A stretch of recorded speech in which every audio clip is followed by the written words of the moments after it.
Buffalo, September 1967. The New York Jets and Joe Namath open the Bills' new season. After 3 quarters, the Jets lead Buffalo 17-0. What follows is exciting, unpredictable, unexpected. A baffling trip through 14 games for the 3-time Eastern Division champion Buffalo Bills.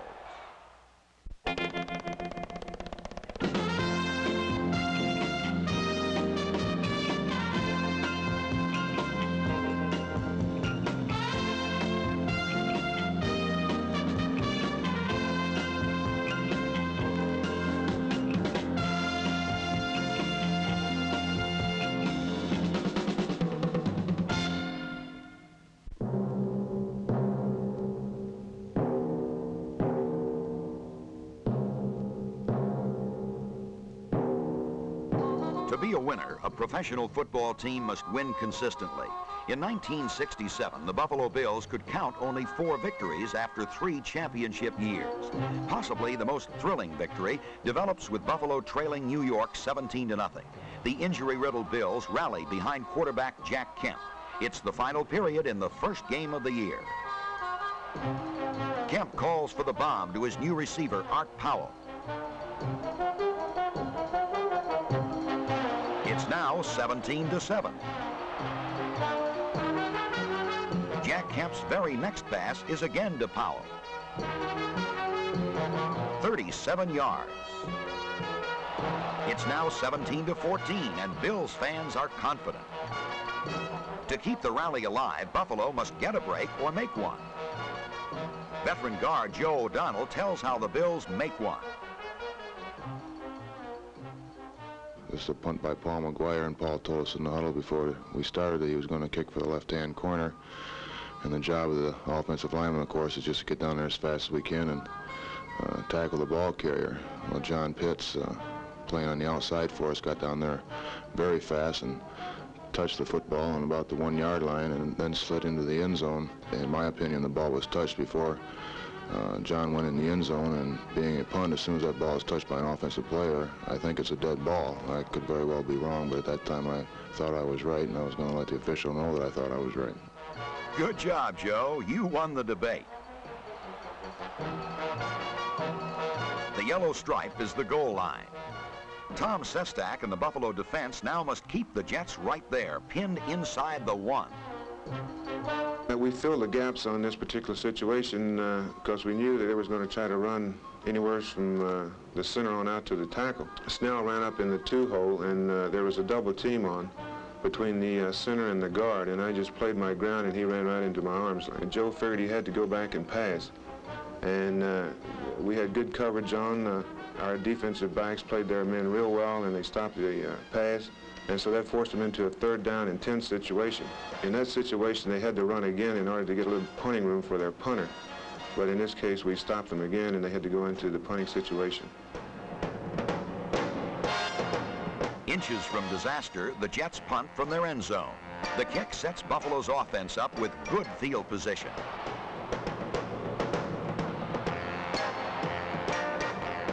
The defense has done its job, and how. Now another challenge. When the Bills fail to move the ball, Mike Mercer is asked to kick farther than any other Buffalo player in history. 51 yards. Score tied 17-17. Less than 2 minutes to play. Again, the outcome narrows down to Joe Namath and the Buffalo demolition crew. While the defense works, the offense plans. The Bills have beaten the Jets 7 out of the last 8 games. A victory here after trailing 17-0 could be the most exciting comeback in Buffalo history. New York is halted and must give up the ball with a minute to play. The Bills are 82 yards away from victory. A pass to another new face. Keith Lincoln spots Buffalo at midfield.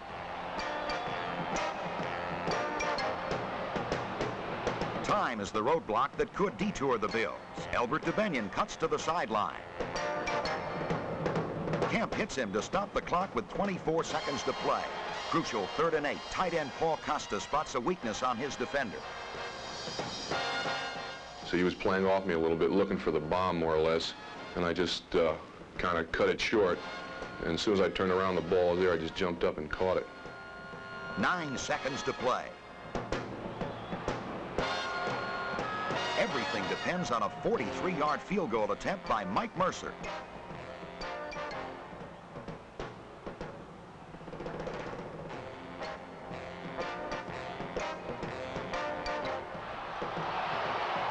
The Bills win 20-17. A miraculous comeback that seemed impossible. A Buffalo victory that will haunt the Jets, who eventually lose the Eastern title by 1 game.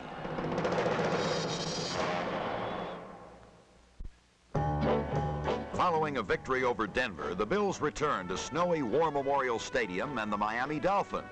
As usual, Buffalo coaches spend many hours studying movies of the Dolphins, looking for a weakness. They find it, as explained by fullback Ray Carlton, number 30.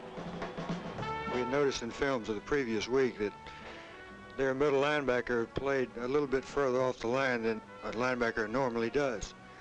And this would make it an easier block for our tackle to come out and hit him and knock him across the hole. O'Donnell, our right guard, traps the Miami tackle, pitch fake by the quarterback to the halfback, and I delay just a half count and go straight into the hole. Left tackle, Barber, comes across and hits the middle linebacker and knocks him across the hole. I went in for a touchdown. So successful is the Buffalo trap play that Carlton rambles for 97 yards in this game. The 6-year pro is only the second Bills player to rush for more than 3,000 career yards. Carlton's second touchdown helps Buffalo to a one-sided victory over the Dolphins. The game also marks the maturing of Billy Masters, the Blue and White's top rookie receiver. Operating out of Coach Joe Collier's double tight end formation, Masters is Buffalo's leading receiver with 2 touchdowns. Not all the headlines are written by the offense. Tom Yannick steals a Bob Greasy aerial and blazes 13 yards for the tally. A final period scoring toss, Jack Kemp to Masters again, tops off a 35-13 Buffalo triumph. But the Bills' sweetest victory is yet to come. In the last 3 Buffalo-Boston battles, a spectacular run by fullback Jim Nantz has been the decisive factor. All 3 games, including one this season, were Patriot wins.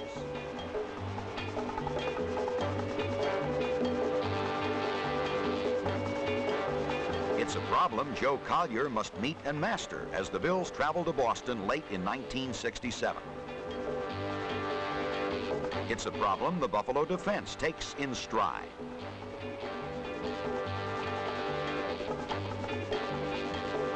Jim Nantz, the American Football League's top rusher, is held to just 35 yards in this game.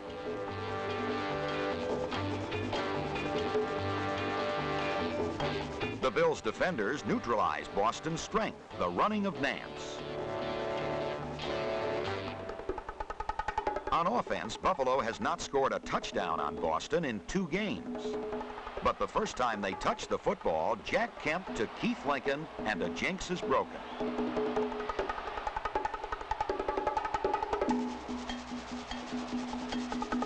The Kemp to Lincoln combination works again.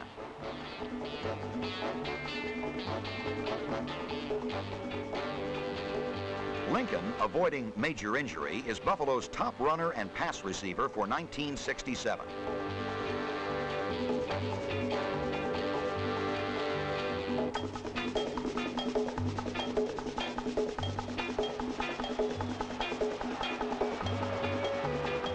At the 5, Ray Carlton rips through for the tally. Buffalo's 14 points are more than they had scored against Boston in the last 3 games combined.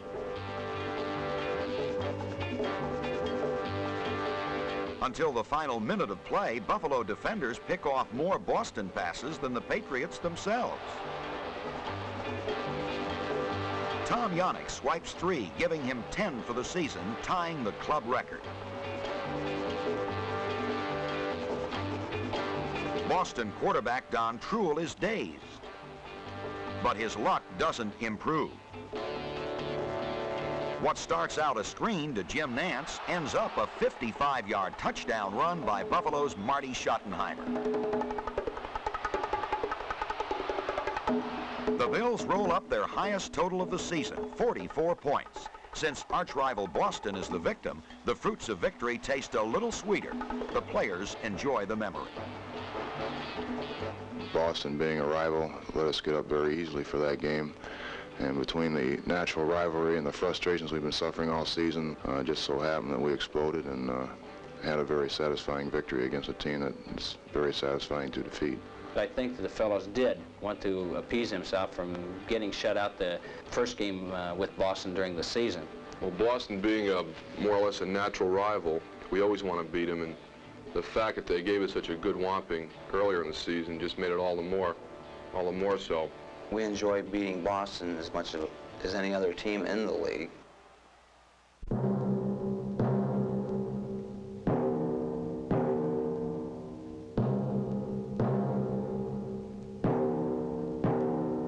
Inches, according to Webster, are small, minute distances. Inches in football are often the difference between winning and losing, between catching and dropping, between the opposition missing the big play or making the big play. 60 minutes of action is reduced to a fingertip, to a shred of a shirt, to a last-second dive. Inches play a major role in the Buffalo Bills' 1967 season. Let's follow the fate of the fickle football. Former Bill Darryl LaMonica, in an Oakland uniform, returns to Western New York. The blue-shirted Buffalo defense throws its own kind of welcoming party.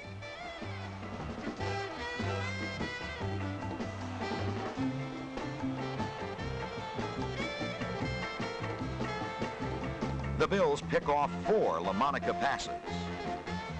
Ron McDowell bats this one high in the air, and Jim Dunaway rumbles to the 2.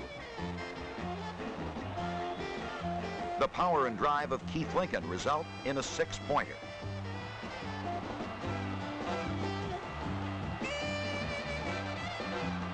LaMonica completes only 9 aerials in the game, but one is 41 yards to Fred Biletnikoff.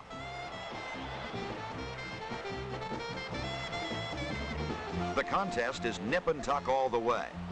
A Jack Kemp to Art Powell bomb puts Buffalo to within 4 points. The catch is Powell's last of an injury-plagued season. But the key play is one that, but for those tantalizing inches, might never have occurred. It could have ended on this loose ball.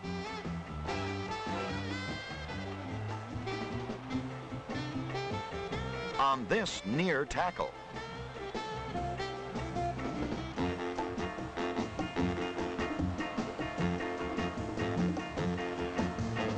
It should have ended here.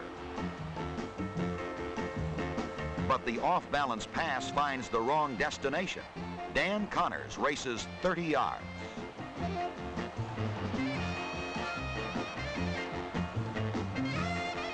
The dejected Bills may have outplayed Oakland, but the final score reads 24-20, the Raiders. Lou Saban, another former Buffalo Bill, brings his Denver Broncos to town. A fumble wipes out an early Buffalo threat, but the Bills light up the boards on a Kemp to Lincoln pass.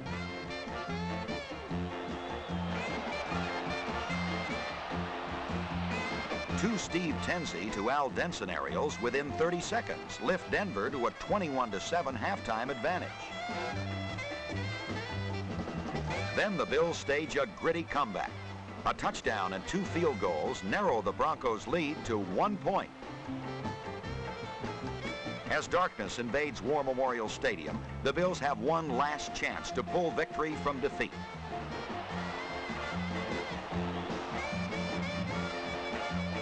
Jack Kemp drives the club all the way to the Denver 16-yard line.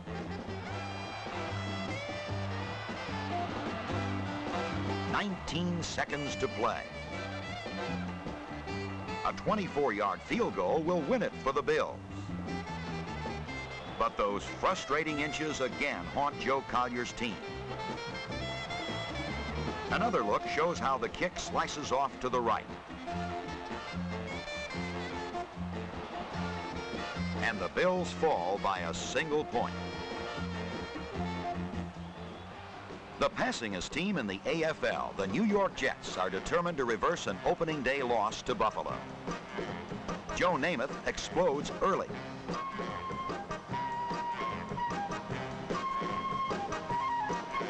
A 53-yard bomb, Namath to George Sauer, propels New York into a first quarter advantage.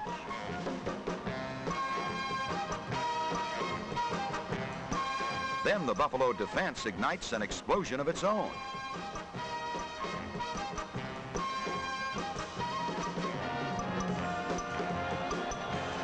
Butch Bird's tackle shakes loose the ball. Mike Stratton gobbles up the opportunity and scrambles the other way.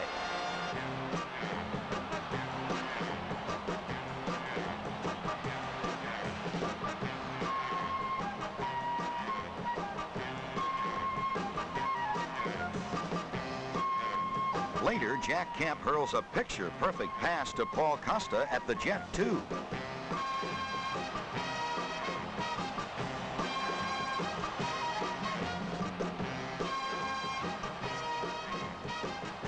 Keith Lincoln grabs the spotlight and ties the battle 10-10 at the half. It's Buffalo's last score of the game. However, a freak bounce of the football provides New York with a game-winning touchdown. The ball slips out of Bobby Burnett's hands, into the air, and into the opportunistic grab of the Jets' Johnny Sample.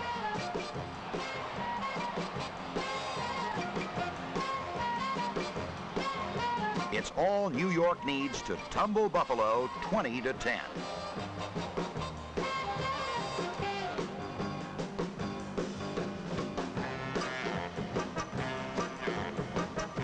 A trip to the Orange Bowl in Miami gives the Bills another shot at a team that has never beaten them in seasonal play. Jack Kemp turns in a fine first half, completing 8 of 12 passes. This one 60 yards to Monty Ledbetter.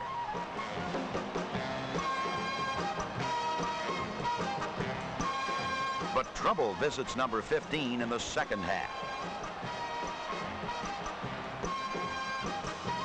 3 interceptions by Miami's Dick Westmoreland snuff out Buffalo threats and set the Dolphins up for a 31-yard clincher. Bob Greasy to Howard Twilley provides Miami with a narrow 17-14 victory over the unlucky Bills. Unlucky? Yes, when you score the winning touchdown and it doesn't count. Kemp to Carlton.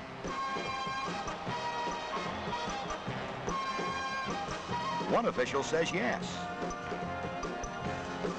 But the other calls offensive interference, a rare penalty, and the touchdown isn't a touchdown, epitomizing a season of unhappy inches.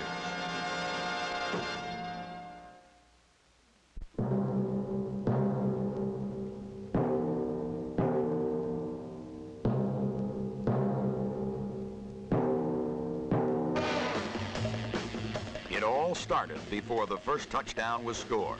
A preseason injury sidelined Buffalo's all-pro guard, Billy Shaw, until the 6th game. From that ill-fated beginning, a rough sport becomes rougher. Every jolting tackle, every blistering block puts the fans on the edge of their seats.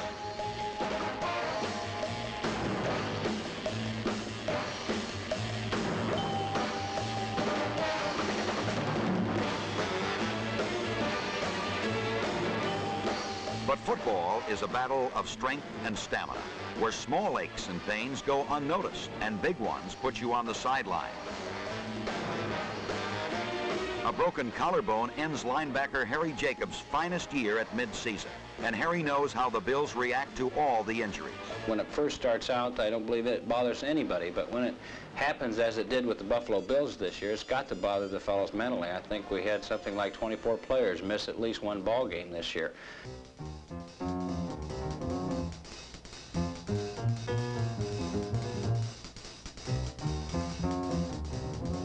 And when it starts coming on this way, everybody, I think, maybe in the back of their mind thinks, am I next?